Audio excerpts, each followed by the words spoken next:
Russian separatist forces in the east of the country are thought to have suffered very high casualties since the start of Russia's so-called special military operation. British intelligence estimates that the Donetsk militia alone has lost 55% of its original fighting force. Since the start of the war, images surfaced online purporting to show Russian separatist forces armed with World War II-era weapons. Unlike Russia, these breakaway regions of Ukraine have introduced conscription up to the age of 65. Reports from the area tell of elderly citizens going into hiding, in order to avoid the threat of being drafted into the infantry. Recruits regularly complained about lack of supplies, low morale and of course, a lack of modern weaponry. The Luhansk and Donetsk People's Republics, located in the east of the country, are fictional creations of the Russian state, designed to provide a degree of political legitimacy to Russia's expansionist plans in Ukraine.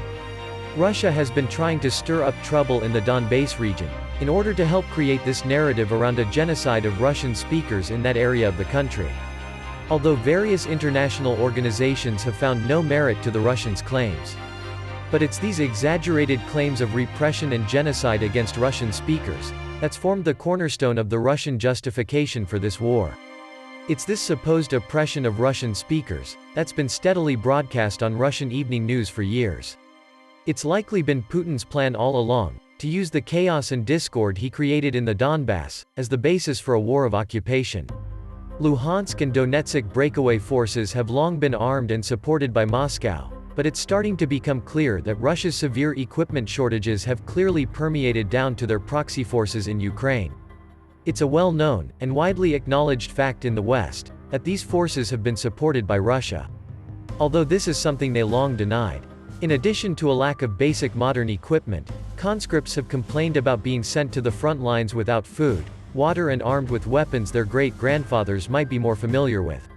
Some early variants of the Mosin Nagant rifle appeared at the end of the 19th century, but have found their way through to the front lines in Ukraine.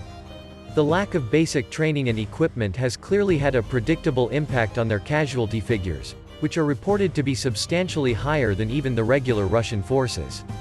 The wives and mothers of conscripts drafted in February reportedly held a rally in Donbass outside government administration buildings, in order to demand the return of their loved ones. Russian law technically prohibits sending conscripts with less than 4 months training into combat. However, it's been widely acknowledged, even by Putin himself, is that this law isn't always followed. Clearly these women know the history of how Russia often treats its young recruits. The Russian military has a sad history of sending poorly trained conscripts into heavy combat, with minimal training and weaponry. It seems this sorry tradition has continued into the 21st century. Against well-trained and motivated Ukrainian soldiers, sporting vastly superior Western weapons, casualties among separatist forces have been particularly severe. Some conscripts have refused to follow orders, preferring instead to take their chances as a deserter or POW rather than become cannon fodder in Putin's war.